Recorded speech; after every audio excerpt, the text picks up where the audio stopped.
Alright guys, welcome back to another Opera Omnia video where we have the translations for the OPOP burst that released earlier tonight. We do have a good amount to look over, so I will have timestamps for whatever it is that you are most interested in. I'll have that in a pinned comment or in the description of this video. We also got the infiltration report. JP Maintenance did finish early, so we got access to the list of reworks that is happening for the month of April. So let me know what you guys think down in the comment section below. And of course, if you guys enjoyed, don't forget to hit that like button and subscribe for future Opera Omnia content. Let's go ahead and and of course a big thank you to Medi for the translations. So yeah, let's start off by talking about the crystal ability. So they can be used just like summons, and just like summons during co-op, each player has their own crystal ability. They can be used by consuming crystal power mid-fight, with each crystal ability having its own crystal power cost. Now, the fight starts with the max crystal power the player has based on the number of crystal abilities that are unlocked. However, it does not refill after use like an EX ability. Okay, so it's basically like a second summon in a way. Like a second summon attack is what it's sounding like. So the max power that can be granted at the start of the fight depends on the number of crystal rooms completed, which I'm not going to go through all that. You can pause the video if you want to check that out. What I am most curious about is the crystal abilities that are unlocked in the following order. So we can't pick and choose? Lame. Okay, so the first one, the crystal ability attack, it deals an AoE Brave plus an HP attack that is instant turn rate, does not contribute to the turn order, nor decreases the remaining force time. So it's pretty much like a free attack. And then during the force time, it does consume a set amount of HP damage bonus. Now, I do wonder what that set amount is, because like, let's say if we are at maximum 999, we still have a good amount of actions left on our force time. Then like, let's say if like we lose like, I don't know, like 300%, something like that, just throwing a number out there, then that wouldn't be too bad, because we will still be able to use our skills to be able to build up the HP damage bonus.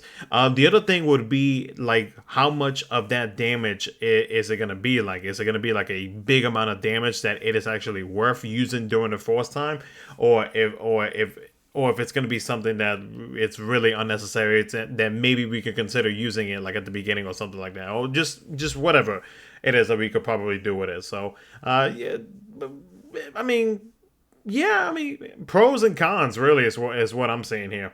The other one, crystal ability defense. So for one action, nullifies all attacks and recovery effects for the party, including attack that instant kill. Oh, okay, that's cool.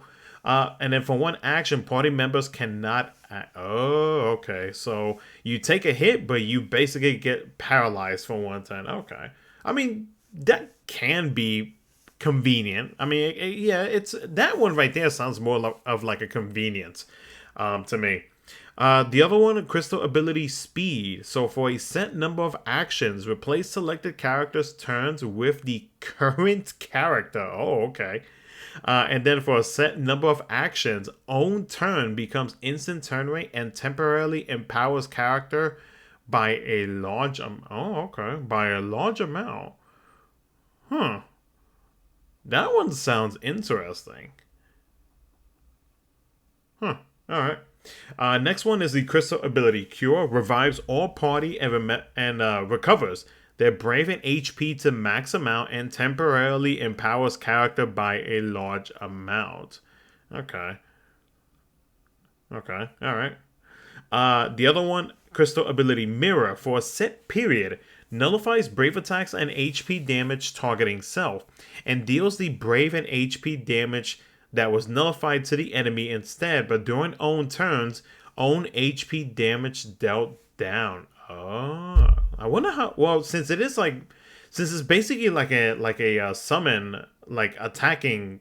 Yeah, so since it's basically like a summon thing, like a summoning. Like once you hit the summon, it deals us damage.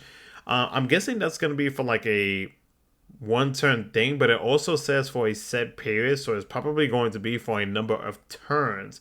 So it's literally basically Mirror Force is what is what I'm understanding here. Like literally, they're pulling out the Yu-Gi-Oh cards for this mess, and now we have access to Mirror Force. So okay, it's like these crystal abilities sound interesting, but of course, like they have their pros and cons to them. So it's more so I think it'd be easier for us to like get a better idea of actually using them. Which I mean, some players may have access to this already, some may not. It just depends on like if players have been focusing on one crystal color over the other. Because like for me myself, I've kind of been spreading the brilliance points to unlock like these like crystal passives, so on and so forth, between different crystal colors. I've not really been focusing on one. So it's gonna be a good minute for me until I'm able to fully unlock the whole map. The last one, Crystal Ability Supreme, deals 20% of the enemy targets max HP to all enemies and ignores HP damage reduction effects. That's kind of busted. Deals 20% of the enemy's targets max HP. Yeah, that's kind of busted. that is kind of busted. Okay. Alright, we're ending with that one. Next up is the character building campaign. The targeted banners will receive first 3 pulls. There will be 4 daily tokens per day. 1,000 ultimate color brilliance to be added to the choker panel, and mission quest for a total of 2,000. Ooh, and an ultimate color brilliance gem sales. Very nice. So free 2,000. Ooh, I like that. The lost chapter for Kelger. Which is technically our new character, but like I said, like I have mentioned in a previous video, any new character is going to be introduced as a lost chapter. So yeah, he's going to be joining here on the 31st. So his 15 his 15 CP. Sorry, it's like past midnight. I'm tired. So his skill 1, Impact Cut, is a melee brave plus an HP attack. It grants the self buff Last Dawn's Will. Now this buff, before the enemy's turn, it triggers a follow-up preemptive attack. It also grants him an attack up and max brave up.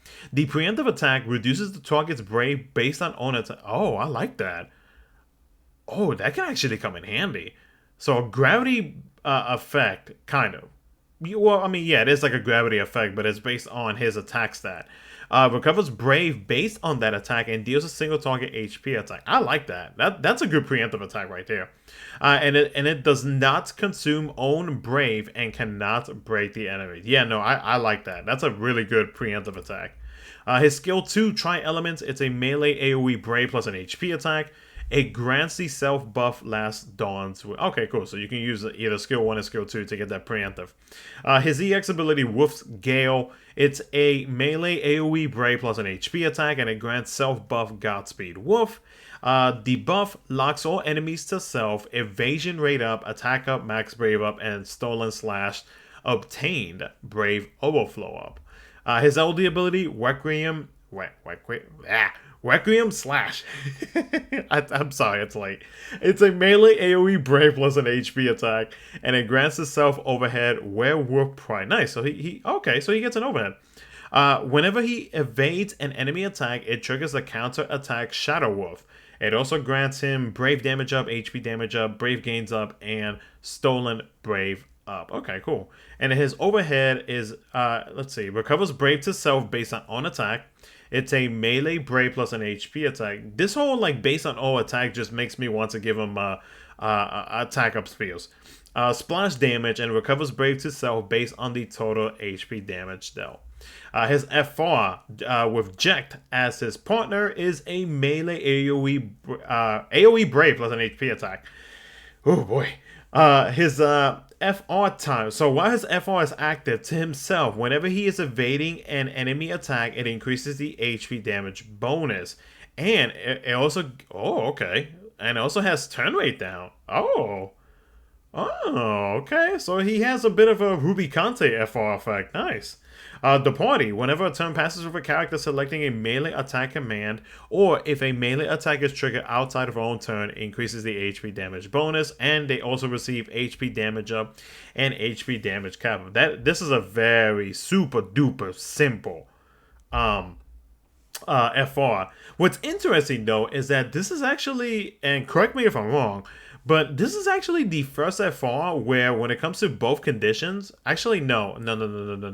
Yeah, it's late. I'm tired.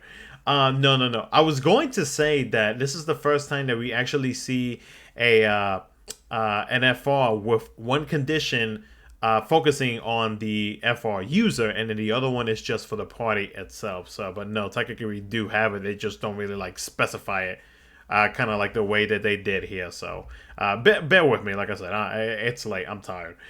His BT ability, Lupine Attack, is a melee AoE Brave plus an HP attack. The BT effect for himself, it triggers his preemptive attack twice instead of once, and it provides the party with brave damage up, brave damage cap up, HP damage up, and HP damage cap up. Next up is the Word of Illusion Spiritist Alexander. Oh boy, I feel like this is going to be a pain. So Deuce is going to be receiving FR boards, BT, and a rework. So her FR ability, Let's Do a Duet with Selfie as her partner. Recovers Brave to party based on own max Brave. It's a magic AoE Brave plus an HP attack. It has instant turn rate. Bet. I like that. Instant turn rates FRs are the best FRs. And it grants the party buff Note. When it comes to the conditions, whenever a turn passes with a character having the Note buff, and then the other one is when recovering Brave to other party members during own turn. Oh, okay. So I was incorrect on that second one, because I thought it was that you had to use an ability to be able to recover Brave to the party. But recovering Brave to other party members during own turn. Or actually, no. Technically, that is pretty much what that is. We'll continue on. Her BT.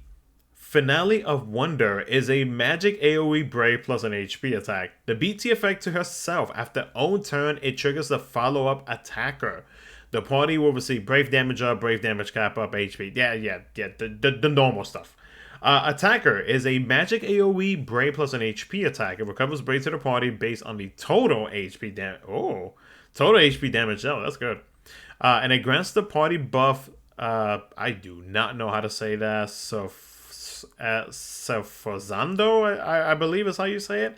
The buff grants the HP damage up and HP damage cap up. That's a pretty good buff. That's actually a pretty good buff. I like that. I wonder how long that buff lasts, though, is the question. And then, of course, Deuce is going to be receiving an alternate outfit. Now, for the infiltration report. So next month, Fusoya's Lost Chapter is going to be dropping mid-April. Now, when it comes to reworks, Deuce is going to be getting a rework on the 4th of April the 7th. Good lord.